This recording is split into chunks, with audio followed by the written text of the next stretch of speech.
School really stresses me out, and I get really uptight and just freak out. Homework stresses me out, so I go out with my friends. The future, like about college. My math class. My parents stress me out, so I go hang out with friends. My grades stress me out. My family stresses me out. There's so much stress in teens' lives today in terms of like tests and performance and then also all of the electronic stimulus. Mindfulness helps them to take a step back, slow down, reconnect to their physical body, the physical reality of what's happening in the present moment. Meditation makes me happy, and it focuses your attention on the present moment instead of getting you sidetracked on thoughts in your head. It stands for Inward Bound Mindfulness Education. We're a nonprofit organization. We do work in the Virginia, DC area, and in Southern Virginia, in the Appalachian region. 4, exhale, 4, 3, 2. So when we go into schools, it depends on each school's setup and what they're asking for. In some situations, we might just go into a health class and under the guise of stress management and bring in a set of practices that will help teenagers deal with test anxiety, stress in their life, and learn ways of relaxing the body and calming them up. Down, arms up, butt down, arms up, butt down. What's happening to your heart rate? Oh, it's going up.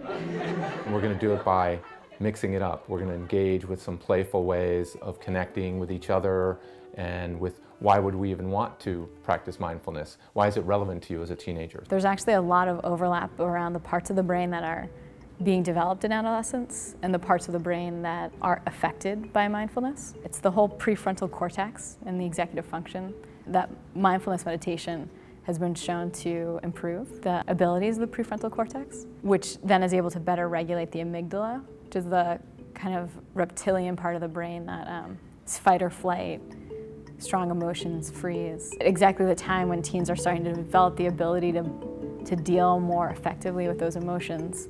These skills help them to do that. For the mind ball, so the sparkles are kind of like your thoughts when you're stressed out. And then what we're trying to do is learn these techniques so they help settle. This is a stillness in the mind and the body, so we can see clearly. I think it's really important for teens to learn mindfulness at that tender age because I think that the pressures that they undergo, be it through school or through their parents or their peers, it's a lot, you know, to take in and to be able to find ways to get more space around what's happening in their lives.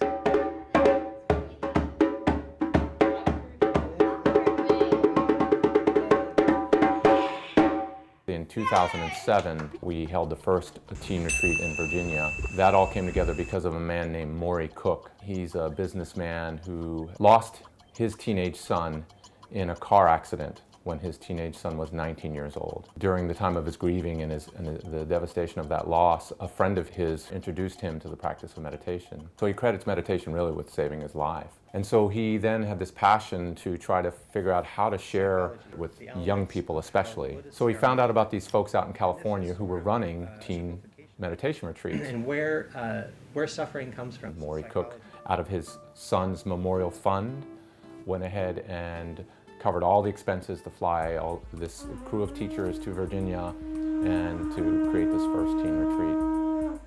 This model was crafted over 20 years of time. It was started by some folks at IMS, Michelle McDonald and Steve Smith, and they brought it to California.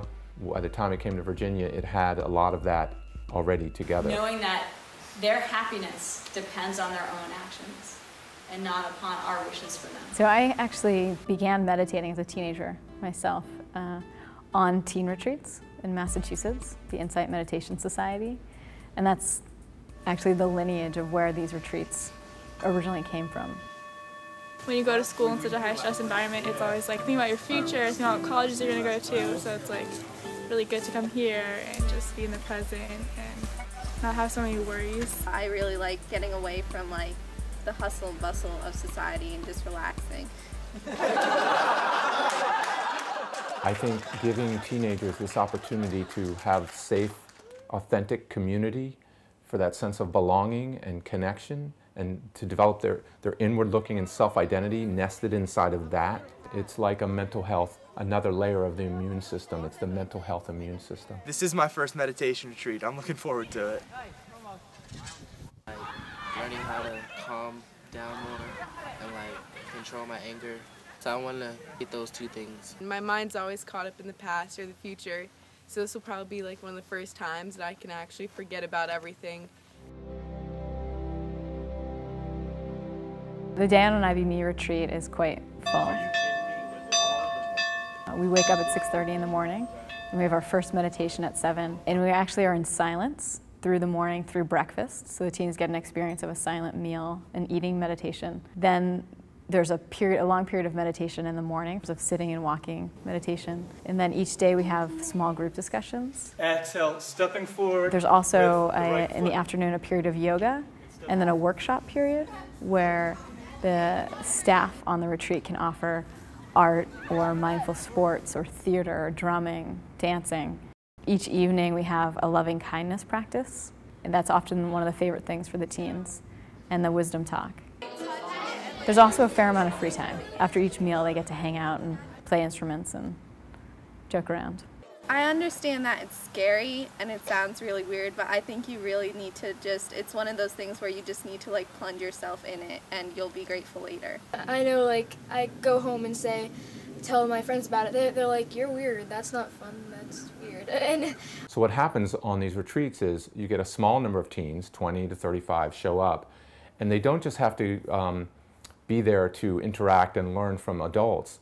There's this horizontal layer of transmission that happens where the teens, who are the veteran teens you might say, are sharing with those other teens, how do we do this? How do we make this environment happen?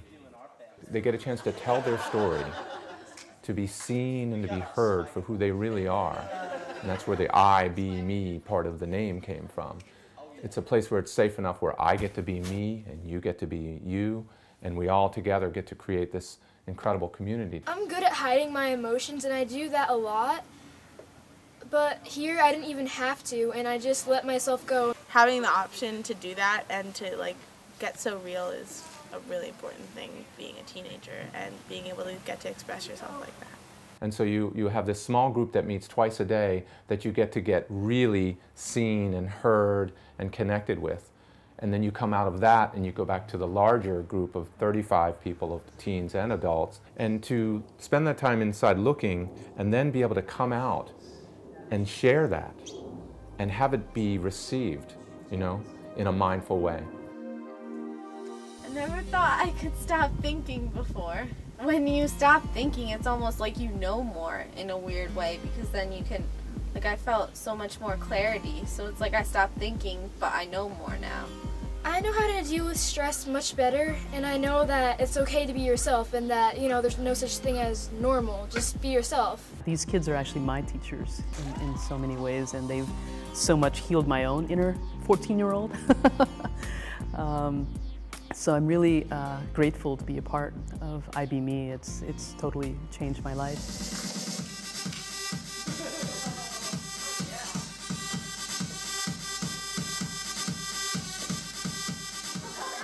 It's very hard growing up where I am, and I can't be myself. I cannot fully express myself. I get judged. This is a place where you can come, not relax, but also look within yourself. And now we've been teaching these retreats for 5 years in the same place. So some of our teens I've seen grow up from 13 to 18, 19 years old. And I've just seen a dramatic impact on an improvement in their lives from coming back many times a year. I undertake the commitment to speak truthfully and kindly. When I'm talking to my mom, when I'm dealing with my dad, when I'm dealing with all the stuff that's happened, I can just take a step back. Understand that sometimes you need to step back, not believe everything you think. I learned that the best thing for myself is to love myself. Someone really inspiring said that no one deserves your love more than you do. And I think I'm on that path. I had been closing myself off to the world, and I've been hiding what I was really feeling, and then with the support of my peers and the staff, I was able to let that out and just open up my heart. I love you all. So the first retreat that my girls went to, they had a lot of opportunities to connect with nature and to connect with themselves and to connect with their peers in a really deep way.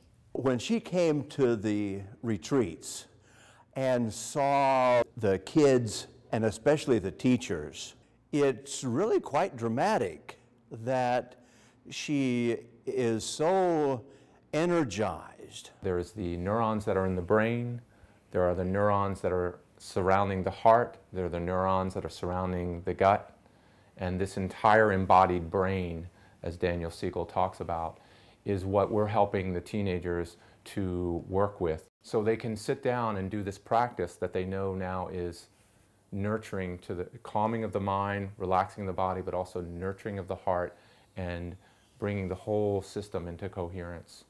That feels good, so they're motivated to do it. Being back and being around all these people who weren't on the retreat, it's definitely really hard at first. But I mean, over time, I think like with this Teen Sangha and like being able to just renew your practice, it gets easier.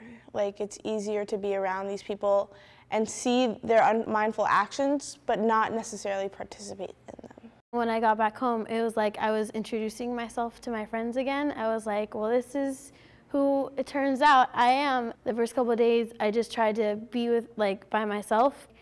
You're in this environment where the world doesn't really encourage you to be in the present moment, so I just had to be with myself. But then when I started meditating again at home, it really helped. This thing is mother's milk. It belongs to the teenagers, and I hope that it gets disseminated as far and wide as possible, that it goes into every town and every school someday. That's you can say I'm a dreamer, but I'm definitely not the only one.